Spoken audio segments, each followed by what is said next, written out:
के लिए एक लिस्ट में शामिल होना या उससे बाहर हो जाना, मतलब ये कितना मायने रखता है? बहुत ज्यादा। आज हम उसी संस्था यानी राष्ट्रीय पिछड़ा वर्ग आयोग या एनसीबीसी की पड़ताल कर रहे हैं जो ये फैसले लेती है। हाँ। हमारे पास जो जानकारी है वो दो राज्यों की बिल्कुल अलग तस्वीरें दिखाती है।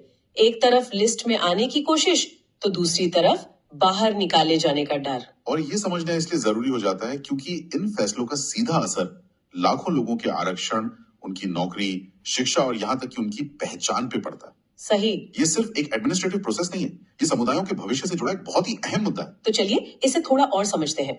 ये एनसीबीसी आखिर है क्या और इसे इतनी बड़ी शक्ति मिलती कहाँ से है? तो देखिए, एनसीबीसी जो है वो एक संवैधानिक संस्था है। इसे 2018 में 102वें संविधान संशोधन के तहत ये शक्तियां दी गई थी। अच्छा, तो ये हाल की बात है मतलब? जी, ये एक बहुत बड़ा बदलाव था क्योंकि इससे पहले आयोग की भूमिका ज्यादातर सलाहकार की थी, लेकिन इस संशोधन ने, आप कह सकते हैं, उसकी सिफारिशों को कहीं ज्यादा वजन दे दिया। और इसका मुख्य काम क्या है? इसका मुख्य काम है केंद्र सरकार को सलाह देना कि किन समुदायों को केंद्रीय ओबीसी सूची में शामिल किया जाए या फिर किसे बाहर किया जाए। लेकिन ये फैसले हवा में तो नहीं लिए जाते होंगे, मतलब इसका कोई आधार तो होता होगा। आयोग कैसे तय करता है कि कौन पिछड़ा है और कौन नहीं? बिल्कुल, इसका पूरा का पूरा आधार डेटा पर है। आयोग ये देखता है कि कोई समुदाय सामाजिक, शैक्षिक और आर्थिक तौर पर कितना पिछड़ा हुआ है। अच्छा। और इसी पूरी जांच पड़ताल के आधार पर वो अपनी राय सरकार को देते हैं। इसका एक बहुत अच्छा उदाहरण हमें बिहार में देखने को मिला। बिहार में? वहाँ क्या हुआ? अक्टूबर 2015 में एनसीबीसी के पास 18 जातियों को ओबीसी सूची में जोड़ने का एक प्रस्ताव आया। 18? जी, इन समुदायों ने हिंदू और मुस्लिम दोनों शामिल थे, जैसे बिहाउत कलवार, मोदक मायरा और सुरजापुरी मुस्लिम भी। तो आयोग ने क्या किया? आयोग ने तुरंत हाँ नहीं कहा। उन्होंने राज्य सरकार से इन सभी समुदायों पर एक विस्तृत सामाजिक आर्थिक डेटा मांगा। लेकिन ये डेटा इकट्ठा करना ये तो बहुत मुश्किल होता होगा। क्या राज्य सरकारों के पास हमेशा भरोसेमंद और ताजा आंकड़े होते हैं? ये तो अपने आप में एक चुनौती लगती है। ये एक बहुत बड़ी चुनौती है, बहुत बड़ी। अक्सर राज्यों के पास अप टू डेट डेटा होता ही नहीं, जिससे ये पूरी प्रक्रिया बहुत लंबी और नौकरशाही वाली हो जाती है।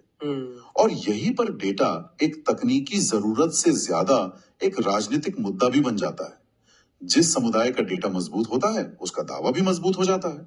ठीक है, तो बिहार का मामला ये दिखाता है कि लिस्ट में शामिल होने के लिए ठोस डेटा कितना जरूरी है।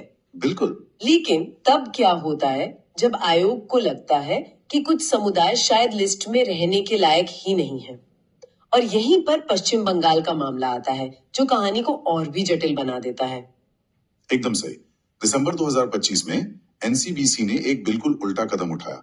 उसने पश्चिम बंगाल की केंद्रीय ओबीसी सूची से 35 समुदायों को हटाने की सिफारिश कर दी। 35 समुदायों को? जी, और रिपोर्ट्स के मुताबिक इनमें से ज्यादातर मुस्लिम बहुल समुदाय थे। और मामले को इस बात ने और पेचीदा बना दिया कि राज्य सरकार ने कथित तौर पर समीक्षा प्रक्रिया की सुनवाई में ठीक से भाग नहीं लिया।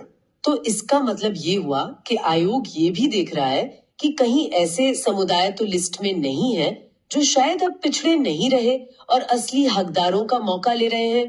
आपने सही समझा। एनसीबीसी की ये जो समीक्षाएं हैं वो लिस्ट में अति समावेशन, मतलब ओवर इंक्लूजन, और अयोग्य प्रविष्टियों जैसी चिंताओं को दूर करने के लिए ही हैं। मकसद यही है कि आरक्षण का लाभ केवल उन्हीं को मिले जो वास्तव में पिछड़े हैं। लेकिन इसका एक दूसरा पहलू भी है। वो क्या? किसी भी समुदाय के लिए सूची में अपनी स्थिति बदलना, मतलब उनकी नौकरी और शिक्षा के अवसरों पर सीधा प्रभाव पड़ना, इससे एक गहरी अनिश्चितता पैदा होती है। तो आज की चर्चा से ये तो साफ है कि एनसीबीसी की भूमिका सिर्फ एक लिस्ट बनाने तक सीमित नहीं है। नहीं, बिल्कुल नहीं। ये डेटा, पहचान और अवसर के एक बहुत ही जटिल ताने बाने को नियंत्रित करता है, जहां एक फैसला किसी समुदाय का भविष्य बना भी सकता है और बिगाड़ भी सकता है। बिल्कुल, और ये एक बड़ा सवाल खड़ा करता है।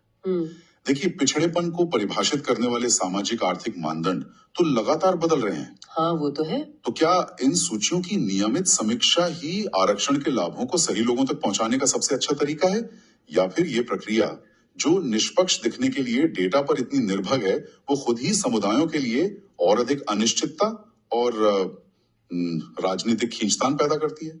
ये सोचने वाली बात है।